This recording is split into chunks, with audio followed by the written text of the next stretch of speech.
Red green online present. নারী যখন আয় করে তখন সে আয় পরিবারের জন্য বিনিয়োগ হয় এবং সেই পরিবারের বিনিয়োগ সে পরিবার এবার সুফল ভোগ করে এবং জাতি সুফল ভোগ করে।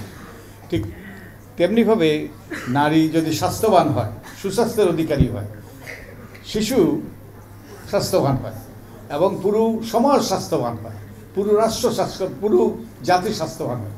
তাই নারীর অবস্থানের উপর আমাদের পুরো ভবিষ্যৎ নির্ভরশীল। অবস্থানের পরিবর্তন হয়।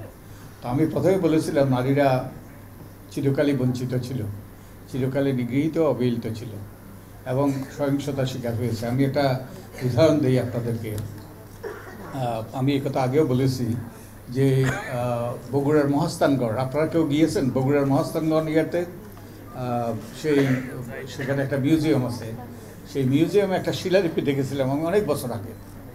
সেই শিলালিপিতে যেটা আছে সেটা হলো একজন নারীকে তার চুলের মুষ্টি ধরে একজন পুরুষ একটা এই যে দেওয়াল কিংবা বেড়া যাই হোক ওটাতে ঠেস দিয়ে নির্যাতন করছিল।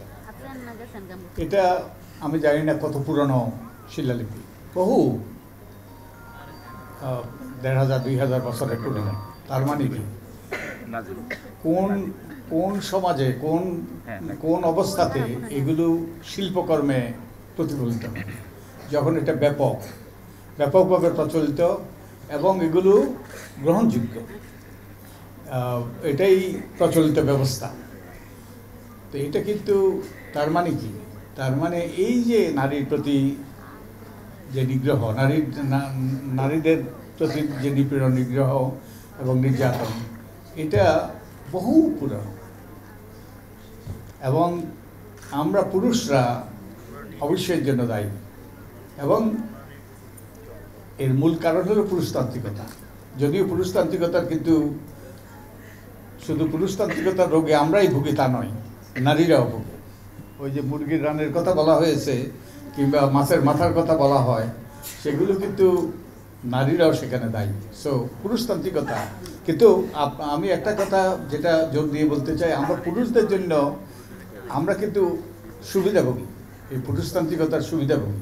আমরা সব রকম সুযোগ সুবিধা পাই, সব কিছু আমাদের জন্য করে দেওয়া হয়। আমরা অনেক রকম ওই যে আধিপত্য বিস্তার করতে পারি। কিন্তু আরেকটা দিকে আমি আপনাদের নজর দিতে বলবো, আমরা যারা নারীর অধিকারের কথা বলি, নারীর প্রতি নিগ্রহ নির্যাতন অবসানের কথা বলি, আমরা কিন্তু লড়াই করছি।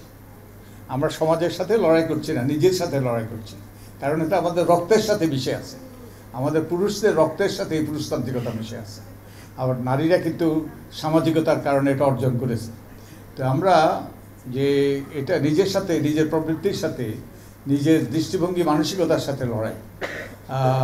তো আমি আশা করি যে হ্যাঁ, তার মধ্যে অনেক পুরুষরা এগিয়ে আসছে, আরও পুরুষদেরকে এগিয়ে আসতে হবে এবং তাদেরকে অনুধাবন করতে হবে। নারীর অবস্থানের পরিবর্তন কিন্তু আমাদের সকলের যে জন্য একটা উজ্জ্বল, সুন্দর, মর্যাদাপূর্ণ ভবিষ্যতের জন্য অপরিহার্য। এই বিশেষ প্রতিবেদনটি যদি আপনাদের ভালো লেগে থাকে অথবা উপকৃত হন, তাহলে অবশ্যই এই চ্যানেলটি সাবস্ক্রাইব